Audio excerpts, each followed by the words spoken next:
साथियों नमस्कार। आठवें वेतन आयोग से संबंधित इस वक्त की बहुत ही महत्वपूर्ण जानकारी आपके लिए लेकर आया हूं। आपको बताना चाहूँगा कि जो आठवां वेतन आयोग है उसके लिए जो कमेटी गठित की गई है उसको 18 माह का समय अपनी रिपोर्ट को प्रस्तुत करने के लिए दिया गया है, जिसमें से 9 माह का समय निकल चुका है और अब केवल आयोग के पास 9 माह का ही समय बचा है। ऐसे में भारत पेंशनर्स समाज के द्वारा आयोग के समक्ष अपनी मांगों का जो पिटारा है वह खोल दिया है। अगर आयोग कर्मचारियों की इन मांगों को मान लेती है तो सरकारी कर्मचारियों की मौज होने वाली है। तो क्या कुछ मांगें भारतीय पेंशनर्स समाज के द्वारा आयोग के समक्ष रखी गई हैं, इसके बारे में आपको विस्तार से इस वीडियो के माध्यम से जानकारी दूंगा।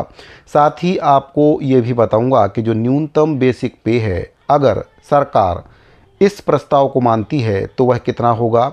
इसके साथ ही फिटमेंट फैक्टर का क्या कुछ प्रस्ताव रखा गया है। जो महंगाई भत्ता है, जो कर्मचारियों का एक बहुत ही महत्वपूर्ण भत्ता जिसको कहा जाता है, उसको लेकर भी भारतीय पेंशनर्स समाज के द्वारा आयोग के समक्ष अपनी मांग रखी गई है।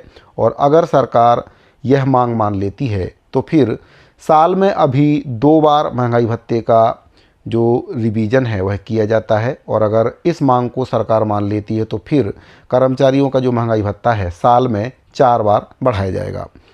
तो साथियों, पूरी जानकारी आपको इस वीडियो के माध्यम से देने वाला हूं। जानकारी में आगे बढ़ने से पहले आपसे निवेदन है कि अगर पहली बार आप हमारे चैनल पर आए हैं तो चैनल को सब्सक्राइब जरूर करें, बेल आइकन को प्रेस करके रखें ताकि आपको इसी प्रकार की महत्वपूर्ण जानकारियाँ लगातार इस चैनल के माध्यम से मिलती रहें। तो साथियों, आपको बताना चाहूँगा कि हर 10 साल में एक आयोग का गठन किया जाता है। तो अब जो आयोग का गठन हुआ है वह 10 वर्ष बाद हुआ है। और जब 10 वर्ष पहले 7वें वेतन आयोग का गठन किया गया था उस समय महंगाई कुछ और थी, और आज की अगर स्थिति देखी जाए तो महंगाई काफ़ी ज़्यादा बढ़ चुकी है। इस हिसाब से कर्मचारी संगठन के द्वारा जो फिटमेंट फैक्टर है उसको 3.83 करने की मांग की गई है। और अगर सरकार इस मांग को मान लेती है तो जो बेसिक पे है, जो कि अभी 18,000 रुपये है, ये बढ़कर सीधा 69,000 रुपये हो सकता है।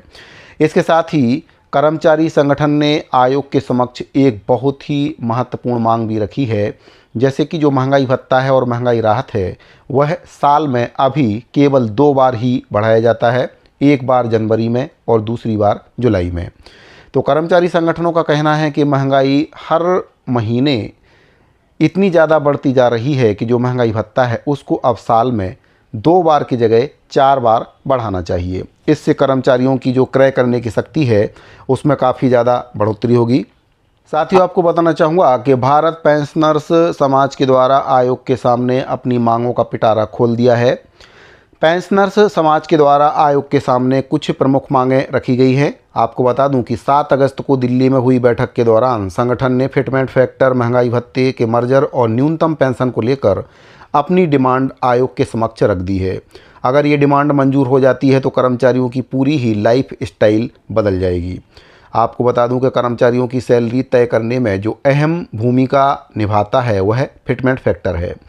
भारत पेंशनर समाज ने आयोग से मांग की है कि 8वें वेतन आयोग में फिटमेंट फैक्टर को बढ़ाकर 3.83 कर दिया जाए। अगर सरकार इस प्रस्ताव पर मुहर लगाती है तो सैलरी में ज़बरदस्त उछाल देखने को मिलेगा। वर्तमान में 7वें वेतन आयोग के तहत जो न्यूनतम बेसिक सैलरी है अभी 18,000 रुपये है, और अगर फिटमेंट फैक्टर 3.83 रखा जाता है और अगर यह लागू होता है तो न्यूनतम सैलरी बढ़कर सीधे 69,000 रुपये की लगभग हो जाएगी। और यह कर्मचारियों के लिए महंगाई से निपटने का सबसे बड़ा हथियार साबित हो सकता है। मौजूदा नियमों के तहत केंद्रीय कर्मचारियों को साल में सिर्फ 2 बार महंगाई भत्ता और महंगाई राहत का लाभ मिलता है। और इस बढ़ती हुई महंगाई को देखते हुए संगठन ने मांग की है कि हर 3 महीने में यानी कि साल में 4 बार डीए में इजाफा किया जाए। इससे भी बड़ी मांग डीए के मर्जर को लेकर रख दी गई है। भारत पेंशनर समाज का कहना है कि जैसे ही महंगाई भत्ता 25% के आंकड़े को छुए उसे तुरंत बेसिक पे में मर्ज कर दिया जाना चाहिए। वर्तमान में कर्मचारियों का जो डीए है 50% के पार जा चुका है, लेकिन 7वें वेतन आयोग में मर्जर का कोई भी नियम न होने की वजह से कर्मचारियों को इसका पूरा फायदा नहीं मिल पा रहा है। वहीं पर बुजुर्ग पेंशनर्स पर महंगाई का सबसे ज़्यादा असर पड़ता हुआ दिख रहा है। मेडिकल खर्च और रोज़मर्रा की ज़रूरतों को ध्यान में रखते हुए संगठन ने न्यूनतम पेंशन की जो सीमा है उसको बढ़ाने पर जोर दिया है। भारत पेंशनर्स समाज ने आयोग से साफ कहा है कि रिटायरमेंट के बाद एक सम्मानजनक जीवन जीने के लिए कम से कम 45,000 रुपये की मासिक पेंशन तय की जानी चाहिए। इससे लाखों रिटायर्ड कर्मचारियों को बुढ़ापे में आर्थिक तंगी का सामना नहीं करना पड़ेगा। इसके साथ ही फैमिली यूनिट के नियमों में बदलाव की जो मांग है वह भी रखी गई है। आर्थिक मांगों के अलावा संगठन ने पारिवारिक ढांचे को लेकर भी एक अहम प्रस्ताव रखा है।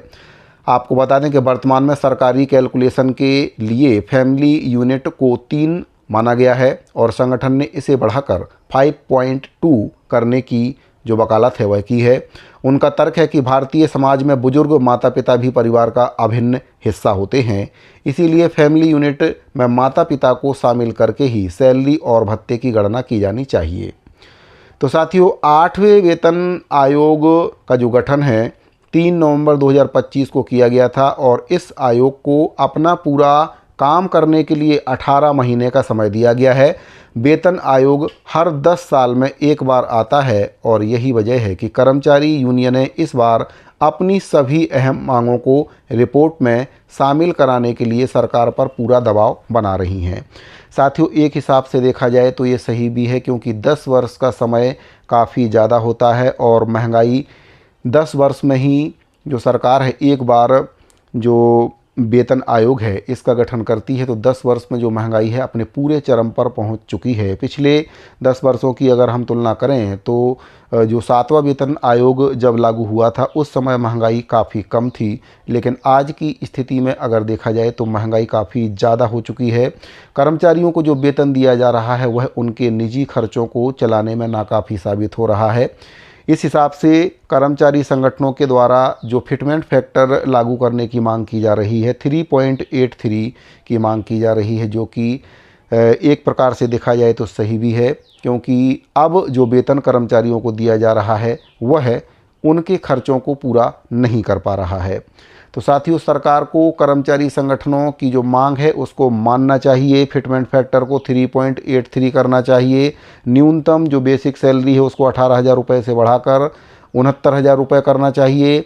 मिनिमम पेंशन 45,000 रुपये पेंशनरों की कर देना चाहिए, क्योंकि पेंशनरों को पेंशन के अलावा और कोई भी आमदनी नहीं होती है, उसी में उनको अपना पूरा खर्च चलाना होता है। तो एक सम्मानजनक पेंशन देने के लिए 45,000 रुपये जो मिनिमम पेंशन है वह करने की मांग रखी गई है। इसके साथ ही साल में 4 बार महंगाई भत्ता बढ़ाने का प्रस्ताव भी दिया गया है। तो बहुत ही अच्छा प्रस्ताव है। अभी 2 बार महंगाई भत्ता बढ़ाया जाता है। अगर 4 बार साल में महंगाई भत्ता बढ़ाने के प्रस्ताव को सरकार मान लेती है तो कर्मचारियों की मौज हो जाएगी। साथियों, इसके साथ ही 25% जैसे ही महंगाई भत्ता होता है उसको बेसिक सैलरी में मर्ज करने की बहुत ही बड़ी मांग आयोग के समक्ष रखी गई है। अब देखने वाली बात यह है कि सरकार इन मांगों को मानती है या फिर कुछ मांगों को ही सरकार इसमें से मानती है, ये आने वाला वक्त ही बताएगा। आयोग का 18 माह का समय है, 9 माह का समय बीत चुका है, 9 माह का ही समय आयोग के पास बचा है और ऐसे में कर्मचारी टकटकी लगाए ये देख रहे हैं कि 8वें वेतन आयोग की जो सैलरी है उनके खाते में कब आएगी, कितनी सैलरी उनके खाते में आएगी, क्योंकि अभी जो भी चर्चाएं चल रही हैं इन पर तब तक विराम नहीं लगेगा जब तक सरकार जो प्रस्ताव कर्मचारी संगठनों के द्वारा दिए जा रहे हैं उसको हरी झंडी आधिकारिक रूप से नहीं देती है। साथियों, अगर आप भी एक कर्मचारी हैं तो अपनी राय को कमेंट बॉक्स में ज़रूर बताइए कि सरकार को जो फिटमेंट फैक्टर है कितना रखना चाहिए। कर्मचारी संगठन के द्वारा जो मांगें सरकार के समक्ष रखी गई हैं, क्या वे मांगें सही हैं? अपनी राय को कमेंट बॉक्स में ज़रूर बताइए। अगर आपको हमारे द्वारा दी गई जानकारी पसंद आई हो तो वीडियो को लाइक करके अपने दूसरे साथियों को इस जानकारी को ज़्यादा से ज़्यादा शेयर करें। अगर आपने अभी तक हमारे चैनल को सब्सक्राइब नहीं किया है तो इसी प्रकार की महत्वपूर्ण जानकारियाँ पाने के लिए हमारे चैनल को सब्सक्राइब जरूर करें। इस वीडियो फिलहाल इतना ही, मिलते हैं अगली वीडियो में। अभी के लिए दीजिए इजाज़त। धन्यवाद।